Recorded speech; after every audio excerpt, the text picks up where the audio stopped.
барномаи рушди забони давлатӣ барои солҳои 2020-2030 ки бо қарори ҳукумати ҷумҳурии Тоҷикистон аз 28 ноябри соли 2020 тасдиқ шудааст, ҳадаф, вазифа, самтҳои асосӣ, усулҳои татбиқ ва натиҷаҳои ниҳоии амалисозии сиёсати давлатиро оид ба забон муайян менамояд.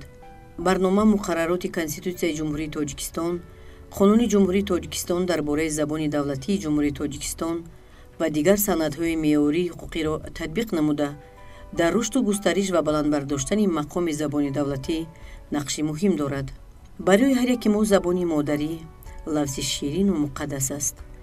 тифле ки нав ба олами ҳастӣ чашм боз мекунад, бо алаи ҷонбахши модар ки бо забони модарӣ садо медиҳад, ниёз дорад ва таҳти навои фораму дилнишини он худро осуда ҳис мекунад, унс мегирад, интизорӣ мекашад, то ки ба ин лафзи поку муқаддас ҳарфе бишнавад, сазовори навои баландмазмуни модар гардад. аҷаб гуворост лафзи модар, забони баландҳиммате ки бузургони мо бо он ҳарф мегуфтанд, забони ширину шоиронае ки Айниву Лоҳутӣ, Мирсаид Миршакару Мирзо Турсунзода, Бозор Собиру Лоиқ Шералӣ имрӯз аз ҳастиаш ифтихор дорем. пешвои миллат Президенти Ҷумҳурии Тоҷикистон муҳтарам Эмомалӣ Раҳмон дар паёми хеш ба Маҷлиси Олии Ҷумҳурии Тоҷикистон барои поку бегазан нигоҳ доштани забони модарӣ рисолати модаронро хотирнишон сохтанд. бонувону модарони мо бояд муҳимтар аз ҳама барои поку беолоиш нигоҳ доштани забони тоҷикӣ ки мо онро маъмулан забони модарӣ меномем, кӯшиш карда ба наслҳои оянда одоби муошират ва суханвариро бо ин забони ширину шоирона омӯзанд. аз домони нарми модар то оғӯши гарми кӯдакистон, кӯдак аллакай ҳарф заданро меомӯзад. ҳангоми ворид шудан ба кӯдакистон, мураббияҳо бо лафзи модарона нахуд саҳфаи алифбои суханро ба кӯдакон варақгардон мекунанд ва барои дар қалби кӯчаки онҳо пайдо кардани муҳаббатро нисбат ба забони модарӣ, забони тоҷикӣ аз рӯзҳои аввал оғоз менамоянд. забонам ҳасту ман ҳам зинда ҳастам, забони ман нишони миллати ман. забони модарам ҳаргиз туро ман нахоҳам кард иваз ба лафзи дигар, баробар нест бар ту ай биҳиштам, тамоми ганҷи олам дуру гавҳар. забон бо махсусияти худ ва аҳамияти иҷтимоияш падидаи беназирест. он воситаи муносибат ва василаи интиқоли ахбор, воситаи ҳис ва аз худ кардани дониш, ҷузъи фарҳанги маънавии халқи тоҷик ва воситаи ошно сохтан ба мероси фарҳангӣ ва адабиёти тоҷик мебошад. омӯзиши фанни забони тоҷикӣ чун воситаи дарки воқеияти забони тоҷикӣ, рушди фикрӣ ва қобилияти эҷодкории хонандаро таъмин сохта, тафаккури таҷридӣ, хотира ва тассаввуроти ӯро инкишоф ва малакаҳои мустақилонаи фаъолияти таълимӣ, худомӯзӣ ва худтатбиқкунии ононро ташкил медиҳад.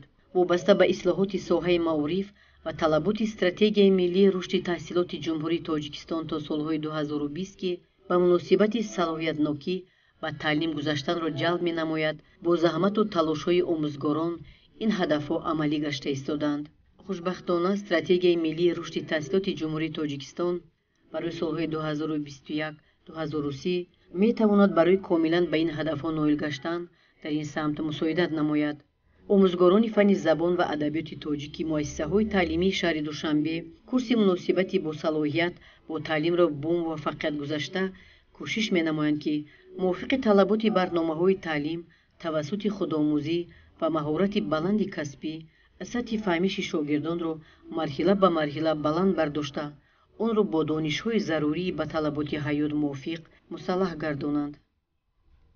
пайваста дар дарсҳои забони давлатӣ кӯшиш мекунам ки дар замири хонандагон ҳисси миллиро бедор кунам ва кӯшиш мекунам ки онҳо озодона бо забони тоҷикӣ ҳарф зананд, зеро забони тоҷикӣ забони давлатӣ аст ва маҳз пешвои миллат пайваста дар баромадҳои худ тарғиб менамоянд ки забони давлатӣ пояи асосии давлату миллат аст. ногуфта намонад ки шогирдони мо ҳамеша дар озмунҳои шаҳрӣ ва ҷумҳуриявӣ фаъолона иштирок мекунанд ва сазовори ҷойҳои намунавӣ мегарданд ки ин боиси ифтихори мо омӯзгорони муассис аст. дар шароити кунунӣ таълими забони давлатӣ дар қаламрави ҷумҳурӣ амал мекунад ва он яке аз фанҳои асосии таълимии муассисаҳои таълимӣ ба ҳисоб меравад. طبق برنامه تعلیم زبان تاجیکی در مؤسسه‌های تعلیمشان غیر تاجیکی از صنف 2 تا 11 هفته 2 مرتبه آموخته می شود.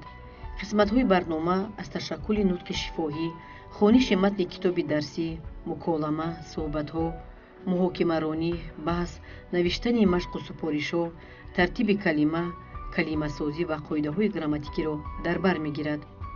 متدیکای تعلیم زبان دولتی در صنف‌های بالایی و مسئله صلاحیت‌های زباندانی، لغت‌آموزی و درک مضمون متن‌های کتاب درسی، ادبیات‌های توصیوی و افاده مقصد در کارهای نقل خطی، انشای خرد و دیکتاند سنجشی به نظر گرفته می‌شوند. سرایست معارف شهر دوشنبه بابت عملی نمودن قرار حکومت جمهوری تاجیکستان اوید به برنامه رشد زبان دولتی برای سالهای 2020-2030 طبق نقشه چاره‌بینی‌ها اجرای یک قطار کارهای سودمند را به نقشه گرفته نظارت را در این سمت پرزور نموده است. تطبیق قانون جمهوری تاجیکستان درباره زبان دولتی در جمهوری تاجیکستان یکی از هدف‌های مهم سیاست دولتی محسوب یافته از هر یک ما صاحب زبانان رعایت حتمی آن را طلب می‌کند. قرار حکومت جمهوری تاجیکستان درباره برنامه رشد زبان دولتی برای سالهای 2020-2030 و قاعده‌های املای زبان تاجیکی و علامت‌های کتابت زبان تاجیکی با مقصد رشد و گسترش و بلند برداشتن مقام زبان دولتی در تطبیق قانون جمهوری تاجیکستان درباره زبان دولتی نقش مهم دارد. این مسئله پیوسته در مرکز توجه سرایست معارف شهر دوشنبه قرار داشته جهت اجرای قانون مذکور تدبیرهای سودمند عملی شده ایستادند. وابسته به برنامه رشد زبان دولتی سرایست معارف شهر دوشنبه نقشه چاره‌بینی‌ها را عبارت از 8 بند تهیه و تصدیق نموده دسترس شعبه‌های معارف ناحیه‌های پایتخت گردانیده و اجرای آن را هموقت زیر نظارت جدی قرار داده است. تا این دم اجرای نقشه چاره‌بینی‌ها دوره به دوره عملی شده ایستاده است. 4 مؤسسه تعلیمی حدودی پایتخت که تعلیمشان پورا با زبان روسی، لیسه رقم 1 برای خوانندگان بالایقت شهر دوشنبه، مؤسسه تحصیلات میانه عمومی نزد سرایست معارف شهر دوشنبه، مؤسسه تحصیلات میانه عمومی رقم 20 و مؤسسه تحصیلات میانه عمومی رقم 21 و 15 مؤسسه تعلیمی که تعلیمشان با زبان تاجیکی روسی و تاجیکی ازبکی جریان دارد، با کتاب‌های درسی فن زبان دولتی و آموزگاران اختصاصمند تامین بوده. کارگزاری و حجت‌نگاری در مؤسسه‌های تعلیمی مذکور با زبان دولتی صورت می‌گیرد. هر یک شخص باید همقدم زبان و زمان خود باشد. ما در دوره استقلالیت جمهوری تاجیکستان فعالیت داریم و همیشه کوشش میکنیم که زبان ناب تاجیکی را در ورد زبان همه شهروندان پایدار نماییم. وظیفه مهمی همه آموزگاران فن زبان و ادبیات از آن عبارت است که با شاگردان درست سخن کردن با زبان ادبی، بی غلط بیان کردن فکر با زبان ادبی را یاد بدهیم. امروز در کشور ما زبان مادری مورد غمخواری و پشتیبانی دولت و حکومت کشور قرار گرفته است. زیرا غمخواری و پشتیبانی از زبان مادری پیش از همه پشتیبانی از خلق و ملت خویش می باشد.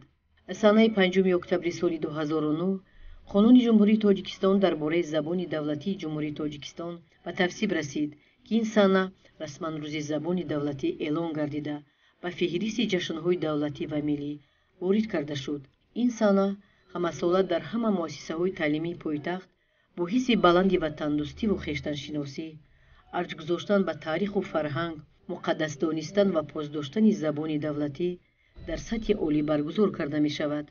از توسط پیشوای ملت زبان مادری ما از منبر سازمان‌های با نفوذ بین المللی صدا می دهد که اعتبار زبان تاجیکی در عرصه بین المللی تدریجاً افزون می گردد. باغ نیگر داوری گم کرده است یا امیدی سروری گم کرده است. زهر باد و شیر مادر بر کسی که زبانی مادری گم کرده است. زبان صنعت و شعر و سخن بود، برای این زبان جان داد ملت. سری سبزش گرفگان داد ملت زبانی تاجیکی تو جاویدان باش زبانی هستی آزادگان باش. طی 3 سال می شود که تحت سرپرستی پرزیدنت جمهوری تاجیکستان با مقصد بلند برداشتن ذوق کتابخوانی، تقویت نیروی ذهنی، دریافت چهره‌های نوی سخن و سخندان، ارج گذاشتن به ارزش‌های ملی و فرهنگی، انکشاف قابلیت ایجادی، تحکیم ذخیره لغوی، تقویت جهان معنوی میان اهالی کشور از جمله آموزگاران و خوانندگان مؤسسه‌های تعلیمی، آزمون جمهوریوی فروغ صبح دانای کتاب است دایر می‌گردد. دور نهایی آزمون در سال 2021 نشان داد که شهر دوشنبه میان 3 ولایت و ناحیه‌های تابع مرکز با صاحب گردیدن 27 جای در صف اول قرار داشته، از این تعداد 5 نفر غالبان با صاحب گردیدن 2 جای یکم، 1 جای دوم و 2 جای سوم از حساب خوانندگان مؤسسه‌های تعلیمی پایتخت بوده. آنها با مکافات‌های پولی، دیپلم و دیگر تحفه‌های خاطروی قدردانی شدند.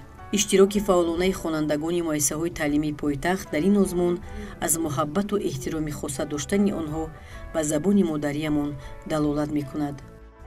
زبان این عمر بقای دولت و ملت نشانه از نیاگان گذشته ما به شمار می رود. چنانه که اساسگزار صلح و وحدت ملی، پیشوای معظم ملت، پرزیدنت جمهوری تاجیکستان محترم امامعلی رحمان قید نمودند، تنها زبان است که در همه دور و زمان تاریخ واقعی و راستین ملت را در خاطره خود نگاه می دارد. آره، در واقع محض زبان در برابر عمر بقای ملت بودن همزمان شاهستون دولت و ملت و رکن اساسی و پایه جامعه کشور عزیز و گلگل شکوفانمان تاجیکستان آباد و آسوده به شمار می رود. در واقع زبان من، دل من، دلبر من، ز تو بالاست هر جای سر من، دو چیز از بهر من باشد مقدس، زبان مادری و مادری من. با مقصد اجرای بند 10 نقشه چاره‌بینی‌های رئیس شهر دوشنبه در برنامه رشد زبان دولتی از 2 فوریه سال 2021 اشتراک خوانندگان مؤسسه‌های تعلیمی پایتخت در المپیادهای فنی خیلی نظررس بوده. این دلیل آن است که نسل نوروز به اندوختن دانش‌های عمیق از فن زبان و ادبیات تاجیک توجه خاص ظاهر می‌کنند. در المپیاد فنی مکتب بچگان در سال تحصیل 2021-2022 از فن زبان و ادبیات تاجیک و زبان دولتی از 566 نفر غالبان دور ناحیوی 143 نفر غالب دور شهری حسابیده شده. از این تعداد 24 نفر خوانندگان صنف 11 حقوقی در دور جمهوریوی اشتراک کردن را پیدا نمودند. در دور جمهوریوی المپیاد فنی 43 نفر خوانندگان صنف 11 که 19 نفرشون طبق درخواست در آن اشتراک داشتند، 17 نفر از فن زبان و ادبیات تاجیک و زبان دولتی غالبیت به دست آورده سزاوار جایهای اول و افتخاری گشتند. برگزاری هفته‌های فنی با مقصد بلند برداشتن اقتدار کسبی آموزگاران، رشد فعالیت خودشناسی و فعالیت ایجادکاری خوانندگان در دوره نقشه کاری متدی در سمت فعالیت تعلیمی و متدی برگزار کرده می‌شوند. در مؤسسه‌های تعلیمی پایتخت با مقصد تکمیل دادن مهارت کسبی آموزگاران توسط آمادگی جدی، تشکیل و برگزاری درس کشاد و چاره‌بینی‌های بیرون از صنفی برآمده مانده شده، جلب خوانندگان به فعالیت ایجادی مستقلانه، بلند برداشتن شوق و ذوق آنها به فن‌های تعلیمی به نظر گرفته می‌شوند. رهبران اتحادیه‌های متدی فن‌های زبان و ادبیات تاجیک طبق نقشه کاری مؤسسه‌های تعلیمی عمل کرده کوشش می‌کنند که هفته فنی طبق طلبات در سطح ضروری دایر گردد. همه ساله در گیمنازیای رقم 74 از 18 اپریل تا 23 هفته زبان دولتی گذرانده می‌شود. در این هفته زبان دولتی آموزگاران فن زبان دولتی درس‌های نمونوی می‌گذرانند. در بین خوانندگان گیمنازیا باشد آزمون‌های به مانند لغت‌دانی بهترین، راوی بهترین، انشای بهترین گذرانده می‌شود و همه آموزگاران و خوانندگان کوشش می‌کنند در این آزمون‌ها اشتراک نمایند و جای‌های نمایان را اشغال نمایند. бо ба тавсиб расидани қарори ҳукумати ҷумҳурии тоҷикистон аз 30 соли 2021 дар бораи қоидаҳои имлои забони тоҷикӣ ва аломатҳои китобати забони тоҷикӣ тибқи нақшачорабиниҳои сароясати маорифи шаҳри душанбе байни кормандони дастгоҳи сароясати маорифи шаҳри душанбе ва ҳама муассисаҳои таълимии пойтахт новобаста аз шакли моликияташон семинарҳои омӯзишии мунтазам доир мегарданд. риояи қоидаҳои имло, гузоштани аломатҳои китобат ва тағйирот дар навишти баъзе калимаҳо аз ҷониби ҳайати комиссияи доим амалкунандаи назди сароясати маорифи шаҳри душанбе ва муассисаҳои таълимии пойтахт оид ба татбиқи қонуни ҷумҳурии тоҷикистон дар бораи забони давлатии ҷумҳурии тоҷикистон пайваста зери назорати ҷиддӣ қарор дорад. имрӯзҳо вобаста ба инкишофу рушди забони давлатӣ, вобаста дар амал пиёда намудани қонуни ҷумҳурии тоҷикистон дар бораи забони давлатии ҷумҳурии тоҷикистон ва дар бораи қоидаҳои имлои забони тоҷикӣ ва аломатҳои китобатие ки таҳрири нави он 30 июни соли 2021 таҳти рақами 268 ба тасвиб расидааст. мо семинарҳои машваратӣ, дарс семинарҳо баргузор менамоем. мақсад аст баргузор намудани семинари имрӯзаи мо оид ба рафти иҷрои қонуни ҷумҳурии тоҷикистон ва имлои забони тоҷикӣ мебошад. барои ин имрӯз дар муассисаи мо тамоми шароитҳо фароҳам оварда шудагӣ ҳастанд. омӯзгорони соҳибтаҷриба аз фанни забон ва адабиёти тоҷик таълим медиҳанд ва тамоми он нозикиҳои забони адабии муосири тоҷикро имрӯз ба хонандагон меомӯзонанд. ва имрӯз мо тасмим гирифтагӣ ҳастем ки бевосита барои инкишофи нутқи хаттӣ ва шифоҳии хонандагон кӯшиш карда бошем. мақсади асосии мо дар пояи баланд бардоштани забони адабии тоҷикӣ мебошад. маҳфилҳо яке аз шаклҳои умумии корҳои берунасинфӣ ба шумор рафта бо мақсади рушду нумуд додани қобилияти эҷодӣ ва ташаккул додани маҳорат ва малакаҳои амалии хонандагон гузаронида мешаванд. ҷиҳати амалӣ намудани банди 8 нақшачорабиниҳои раиси шаҳри душанбе дар бораи барномаи рушди забони давлатӣ оид ба таъсис додани маҳфилҳои поздорони забони давлатӣ дар муассисаҳои таҳсилоти миёнаи умумии шаҳри душанбе новобаста аз шакли моликият маҳфилҳои поздорони забони давлатӣ бо номгузории гуногун фаъолият мекунанд. аъзоёни маҳфил аз ҳисоби хонандагони шавқманд ташкил ёфта роҳбарии маҳфилҳоро омӯзгорони хушсалиқа ба ӯҳда доранд. роҳбарони маҳфилҳо аз рӯи нақшаи махсус берун аз барномаи таълим нақшаҳои худро мураттаб сохта ҷиҳати ҷолиб гузаронидани маҳфилҳо табу завқи хонандагонро ба эътибор мегиранд. забони давлатӣ яке аз рукунҳои асосии давлат ба ҳисоб меравад. ҳифзи он барои ҳар як шаҳрванд вазифаи муҳим аст. барои ҳамин ҳам яке аз ҳадафҳои асосии ташкил намудани маҳфили постдорон ва дӯстдорони забони давлатӣ дар муассисаи давлатии мо ин эҳтиром ва арҷ гузоштан ба забони давлатӣ ва гиромидошти он мебошад. барои ин ҳар як аъзои маҳфил бояд ки ҳамаи ин ҳадафҳоро дар назди худ гузошта барои эҳтироми он, барои арҷ гузоштани ин забон амалеро ба анҷом расонанд. ин аст ки аз рӯи барномаи муайян маҳфил амал намуда ҳар як моҳ маротибаи ҷамъ омада дар оид ба масъалаҳои муҳиме ки ҳар як тоҷикро ба ташвиш овардааст суҳбат меороем ва барои ҳалли ин мушкилот андешаҳои худро пешниҳод менамоем. забон муҳимтарин воситаи мухобираи халқ миллат мебошад. ҳар халқе ки забони худро дӯст медорад ва онро пос медорад он муваффақтарин халқ дар арсаи ҷаҳонӣ мебошад. ҳарчанд мо бояд забонҳои дигарро низ бидонем, лек мо бояд ҳеҷ вақт забони модари худро аз ёд набарорем, чунки забони модарӣ забонест ки аз авлодони мо он ба мо расидааст ва мо бояд онро пос дорем. дар муассисаи мо як қатор маҳфилҳое мегузарад ки ба хотири забони давлатӣ бахшида шудааст. махсусан чӣ тавре ки ҳамаи мо медонем ҳар сол олимпиадаҳои ҷумҳуриявӣ ташкил карда мешаванд ки аз фанни забон ва адабиёти тоҷик аз муассисаи мо хеле хонандагони зиёде ширкат меварзанд ва ман низ яке аз иштироккунандагони ин олимпиада мебошам. маҳфили забон ва адабиёти тоҷик дар муассисаи мо низ ташкил мегардад ва маҳфили дигаре ки мо дорем поздорини забони тоҷикӣ, инчунин як қатор маҳфилҳои дигар ки ба хотири забони тоҷикӣ бахшида шудаанд мебошад. инчунин мо дар ҳафтаи фанни забон ва адабиёти тоҷик به خاطر پاس داشتن شاعران و گذشتگان ما با همراه با ادیبان محفل‌های دیگری را نیز می‌گذرانیم. مخصوصاً در هفته فن زبان و ادبیات به خاطر استاد عبدالله رودکی با یک قطار ادیبان از اتفاق نویسندگان تاجیکستان ما محفل گذراندیم که خیلی خوانندگان از آن خرسند شدند و بعضی آنها نیز به شوق آمده به شعر و نوشتن حکایه‌ها مشغول گردیدند. امروز زبان شیرین و شاعرانه ما را چون زبانی بزرگ تمدن بشری می‌شناسند و می‌خواهند آن را بیاموزند. ما صاحب زبانان از این افتخار نموده برای پاک و بی‌آلایش نگاه داشتن و در تازگی و روانی آن پیوسته جهد خواهیم کرد. در یکی از سخنرانی‌های خویش سرور دولت به این معنی فرمودند: ما افتخار از آن داشته باشیم که صاحب چنین زبان شیرین و گوشنواز قدیمی و پرغناوت، زبان این و شعر و ادب عالمگیر هستیم.